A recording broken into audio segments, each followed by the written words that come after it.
Swayam Prabha. Digital India. Educated India.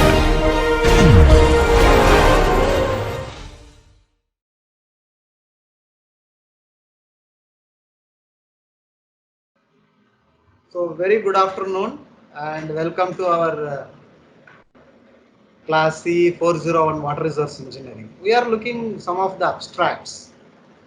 Last class we have just started with the evaporation and we have seen what is evaporation and where it happens. Now how to measure this evaporation rate or the depth of water that is converted from liquid state to gaseous state.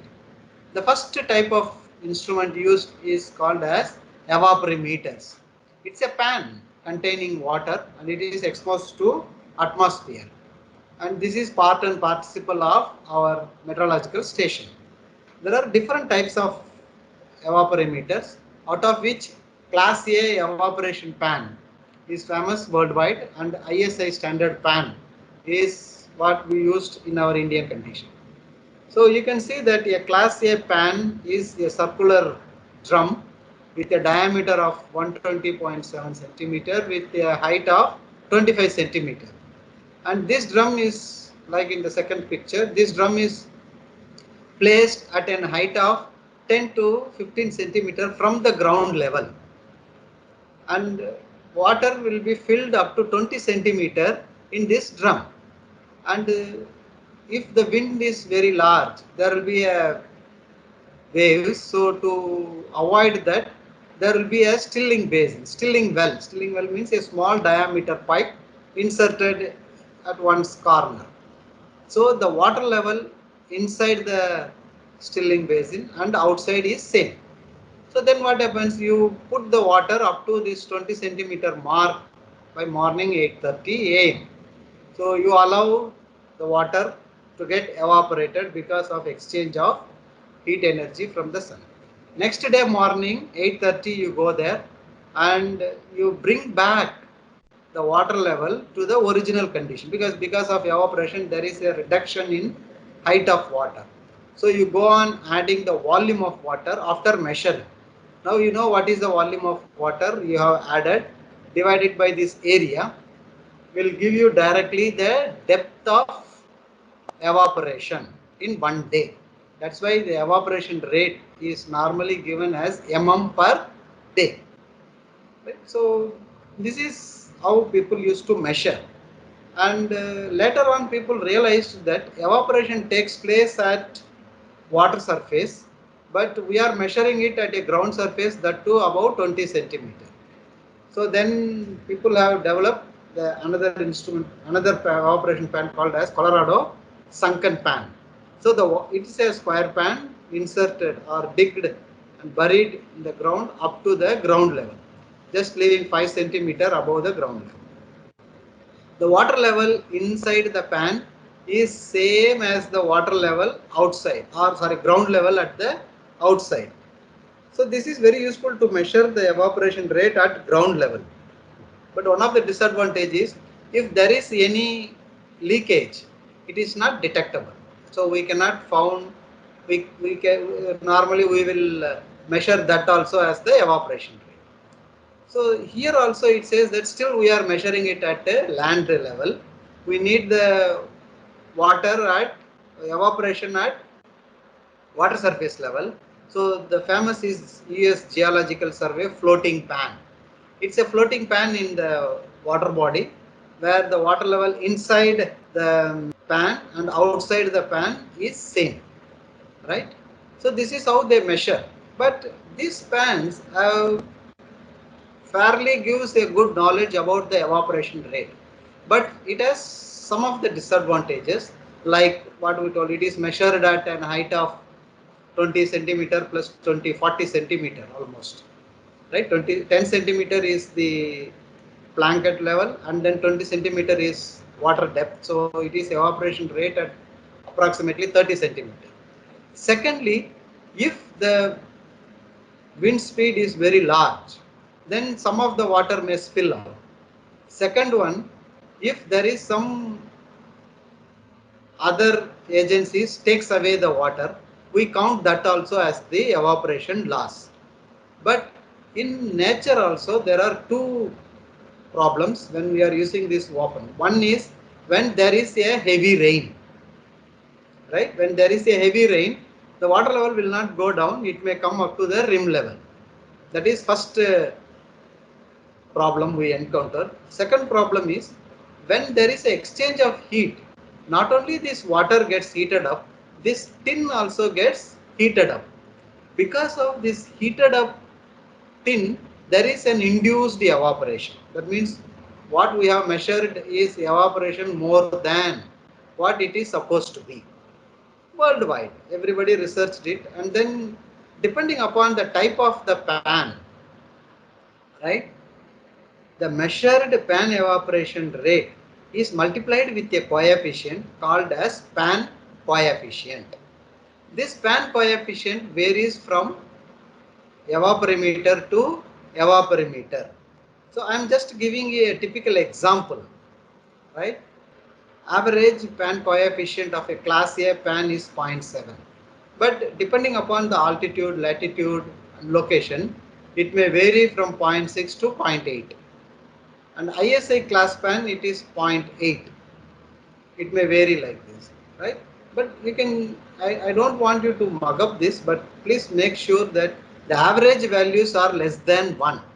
That means what we are measuring through a pan evaporimeter is slightly more than what it has to be.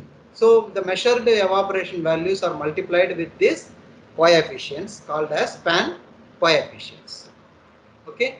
So next one is how many stations like rain gauge stations given by World Meteorological Organization, how many evaporation stations are required. This is also purely based on topography. WMO recommends, right, in arid zone, one station for every 30,000 kilometers square, humid 50,000, cold regions it's 1 lakh. But in our Indian, all IMD stations, apart from rainfall station, there are some designated meteorological stations where they measure this evaporation rate also. Okay. So the first one is when we are unable to measure, then we try to model it, try to estimate it. I think I have explained about this Dalton's law of evaporation.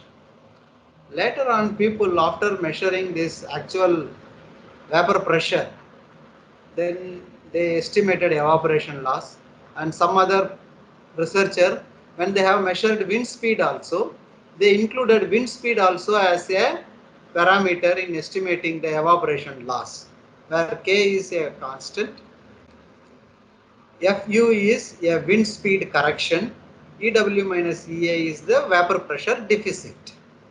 Right? EL is evaporation loss in mm per day. So just to give you an idea, even today any evaporation equations we develop, it will contain this vapor pressure deficit. There are other methods like heat exchange method, energy exchange method. They also based on mostly this vapor pressure deficit and heat deficit and energy deficit between the water molecule and actual air, right? But our concern as a water resources engineer is when I stored water, right? When I have stored water in a large area, then water starts evaporating from the water surface. And it's a natural phenomena. It's very difficult to prevent it.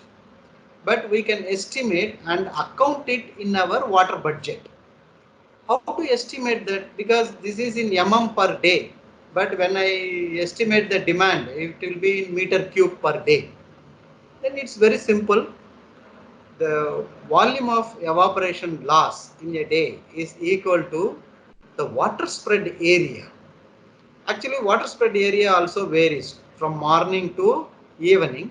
Normally, people used to take the average water spread area, then pan measured evaporation rate and pan coefficient. So this is in mm per day and this is in kilometer square, whatever it is, you can adjust for the units, then you will get the volume in meter cube per day. This is direct estimation of volume of reservoir evaporation loss. There are some other approximations which we use it in our optimization models, where evaporation loss is taken as function of initial and final storage of a time step, or evaporation loss is a function of area, initial and a final area of the time step, right? This is an empirical linear relationship, like evaporation loss is equal to AT plus BT S1 plus S2 by 2 average. So in this case, this is a simple Sriram Sagar, Andhra Pradesh, estimated 10-15 years back. They have measured the evaporation loss in mm, and this is the evaporation loss in million meter cube. That means loss multiplied with the area of the water spread with Pan coefficient. Since they measured for very long period, there will be an average and standard deviation. Now what we did, use these values during June month, develop a linear regression equation like y is equal to mx plus c. Here m is nothing but my average storage, because that's the variable. So every month it varies. This also gives fairly an accurate estimation. This is used when I am developing an optimization model for water balance. But my idea as a water resources engineer is to reduce evaporation. Normally, aim should be to reduce or avoid evaporation, which is not possible. So there are three ways where you can reduce this evaporation. First one is at the planning stage itself, right? That means before construction of the reservoir, select an area where your surface area is very small when compared to the storage. That means you store it in a deep water bodies, right, or a narrow valley, right? That means you are reducing the surface evaporation so that the volume of evaporation loss will be less.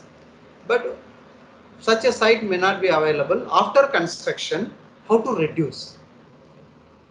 If the area of the water spread is very small, water spread means when we construct the dam, there will be a storage of water. If that area is very small, you can provide some permanent roofs. But if the area is very large, then this will become uneconomical, and then we have to go for a method called as chemical films. Chemical films are one of the most practical and viable solution. Normally, the reservoirs at very hot region in our India itself uses these chemical films, like in drinking water reservoirs in Chennai. In Mumbai, we no need, because the temperature evaporation loss is already accounted in the water balance. But when the reservoir is very large and temperature is very large, sometimes the evaporation loss in a day may be equal to 10 to 20% of the demand. Then it becomes very important to reduce the evaporation. Normally in chemical film method, it is very simple. You have to spread hexadecanol or octadecanol chemicals. This is nothing but alcohols, right? It's a powder, cetyl alcohol or sterile alcohol. Apply very small quantity like 0.35 to 0.4, 400 grams per hectare per day. You mix it thoroughly with water and then go in a boat and spread all several locations. So once it is spread, they form like a invisible sheet-like structure, hexadecanol or oxadecanol structure sheet over the water body. Some of the disadvantages, as I said, if bird punctures, or that means if the sheet is punctured, then it can never come back. The another major disadvantage is when there is a wind blow, all the sheet gets driven to one side of the water body. Then again you have to redo. Especially during summer only people used to do this. And there are certain requirements for the chemical to be designated as one of the um, one of the chemical used for reservoir evaporation reduction. The first one is it should not affect the water quality. Okay. The second one is it should not get dissolved in the chemical in the water. Right. Second one is it should be colorless, odorless, as well as non-toxic. Because normally this will go away. Right. So these are all some of the qualities of a chemical film. Okay. Then the next important abstract from our rainfall, which reduces our water availability to human being, is called as evapotranspiration. See, evaporation is conversion of water from liquid state to gaseous state on water bodies and land surface. Evapotranspiration, as you have studied, it's the combined removal of water molecule from earth surface from a wooded area. That means through the plant body to the atmosphere. That is purely transpiration, but transpiration alone cannot be estimated. It's a very painstaking, cumbersome process like this. The transpiration. Transpiration is exchange of water from earth to the atmosphere through plant body. Agricultural engineering and other scientists, they also measure this transpiration, right? They cover these plants with a plastic sheet. They measure the moisture before starting and after starting time step, end of the time step delta T, and measure the moisture content inside this cover. Right? Transpiration is also a function of several meteorological parameters, and it is also a function of crop. We will come to see that. But as a water resource engineer, I may not be interested only water body or only water moving through the plant body. When I irrigate, then the land is also getting saturated and there will be exchange of water molecule from the land as well as through the plant. And combinedly this process is called as evapotranspiration. So evapotranspiration is two processes. It is evaporation from the land surface, transpiration through the water body. And this was very important, what we can say, hydrological processes for an irrigation engineer. Because unless you know what is the evapotranspiration, we cannot irrigate. It gives indirectly the quantity called as crop water requirement. So evapotranspiration is the water required for the plant for their active growth. So in 1948, Penman has measured this process using instruments, right, lysimeters. And he has defined this evapotranspiration as the quantity of water required by actively growing plant, which is around 15 centimeter height, completely shading the ground and growing without any shortage of water. That is evapotranspiration. And in general, this evapotranspiration, now we have divided this into two evapotranspiration. One is called as reference crop evapotranspiration. Second one is called actual crop evapotranspiration. Because this evapotranspiration is function of two important parameters. One is the meteorological parameters, right? Temperature, wind speed, radiation, sunshine hours, relative humidity, right? That is one. The second one is it is also function of crop, type of crop, area of the foliage, that means the shading portion, the leaf arrangements, right? Variety of the crop, age of the crop, all these parameters, canopy of the crop. So what happens? It is very difficult to estimate evapotranspiration by including crop factors also into the meteorological parameters. So then what happens? First, scientists, they estimate this evapotranspiration using meteorological parameters, and they call it as crop. Sorry, they call it as reference crop evapotranspiration. Normally the alfalfa grass is considered as a reference crop in estimating this evapotranspiration, and the evapotranspiration which is estimated using meteorological parameter is called as reference crop evapotranspiration. Then you measure the actual evapotranspiration using lysimeter and field plots from the actual crop, and then estimate whether it is more than or less than this reference crop evapotranspiration.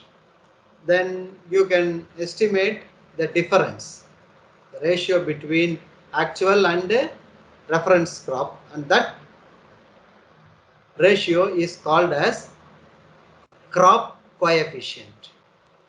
Okay, so this crop coefficient, several agricultural universities and agricultural colleges, they measure this evapotranspiration, right? So it is a function of meteorological parameters, crop characteristics, location and time. That is actual evapotranspiration. And they are measured using two instruments called lysimeters and field plots. You can see this lysimeter. It's a drum-like structure whose environment, soil and meteorological environment, inside this drum and outside this drum are same. Then this act as a control volume, right? Control volume means all parameters useful for estimation of evapotranspiration is, right, to measure the soil moisture content. So now you know what is the soil moisture content before you applied the water, and you permit some time period and remeasure the soil moisture content using soil tensiometer. The difference is the evapotranspiration of the particular plant grown in a particular drum. And people say that this actual evapotranspiration, the coefficient is not constant because crops are actively growing. So depending upon their active growth stage, the crop coefficient also varies from one stage to another stage, right? And this is lysimeter. We will see this crop coefficient slightly later. So this is lysimeter, or you can use field plots. It's nothing but a control volume where you can measure everything, right? So this is our Indian side from our agricultural universities. You see here, this is after installation. Just to say, you can see the wires going there. That is soil tensiometer, and inside the drum and outside the field, the environment is same, right? That means a lysimeter consists artificially enclosed volume of soil for which inflows and outflows can be measured, and it is also a weighing device, and also soil tensiometer can be used. This is a direct method. But as I said, the evapotranspiration models, they always estimate reference crop evapotranspiration as a function of meteorological parameters. Then you have to multiply it with the crop coefficient for different stage of the crop, right? I will explain this crop coefficient slightly after this ET estimation. First, let us see how to estimate this reference crop evapotranspiration. Initially, people used only temperature data to estimate this reference crop evapotranspiration, because initially in 1940s and 50s, it is in general to measure only the temperature, relatives, humidity, wind speed, sunshine hours and solar radiations, right? Then they divided these methods into three different methods. One is temperature based methods, radiation based methods and combined methods. Temperature based methods are the methods which uses temperature data as one of the major parameter in estimating the evapotranspiration. Radiation methods, solar radiation is used as the major input, whereas combination method is most versatile and it can be used at any latitude, longitude as well as in the location, because it considers both temperature data as well as radiation data as well as wind speed data. That's why it is called combination method. Because temperature based methods, sometimes it may underestimate or overestimate depending upon the location. For example, if it is at a very high temperate climate, then that is very good.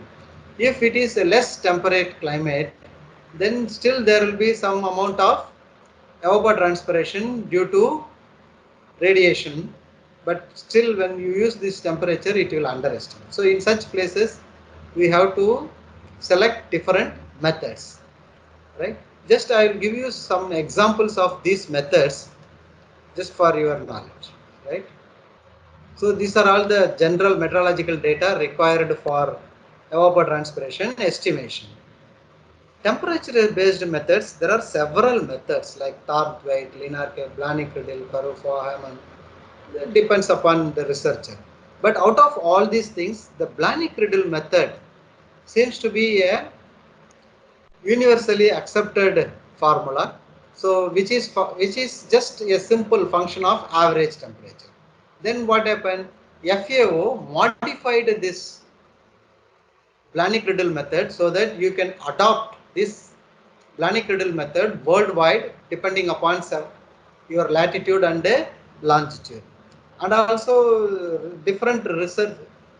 Blanik-Riddle method, initially FAO they gave plots to estimate these coefficients A, B and P, where P is the mean daily percentage total annual daytime hours, which is function of, I'll just show you, right, which is function of latitude as well as hemisphere, whether it is northern hemisphere or southern hemisphere, it is the mean daily percentage.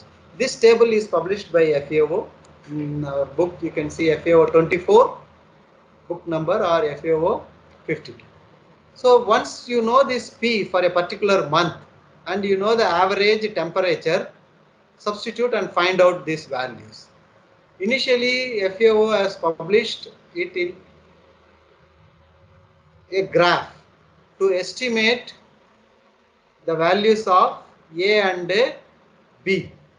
But this is very cumbersome because you can see in this graph the x-axis we have the function P into T, and then you must know what is the wind speed, relative humidity. Then there are three curves for each value depending upon sunshine hours. Then you have to particularly pick up. So this become a cumbersome process. So regression equation to estimate this A and B, and this equation is available in the irrigation engineering by R.H. Kuyanka, right? That reference also I have given in your book, right? To estimate these parameters, you see, I need relative humidity minimum n by n, where small n is the actual sunshine hours measured, and capital N is the maximum possible sunshine hours at a given location, at a given latitude and longitude. And FAO has published a table also, right, for this is mean daily duration of maximum possible sunshine hours, N. So if you know what is the latitude, longitude as well as the month, you can pick up what is the value of N. But small n is what actually you have measured every day. Then B is another regression equation which is function of relative humidity minimum, N by N and U. U is nothing but wind speed at 2 meters height from the ground surface in meters per second. Suppose if you are measuring the wind speed at an height other than 2 meter, you can apply this 1 by 7th formula to bring down this wind speed at x meter height to 2 meters height.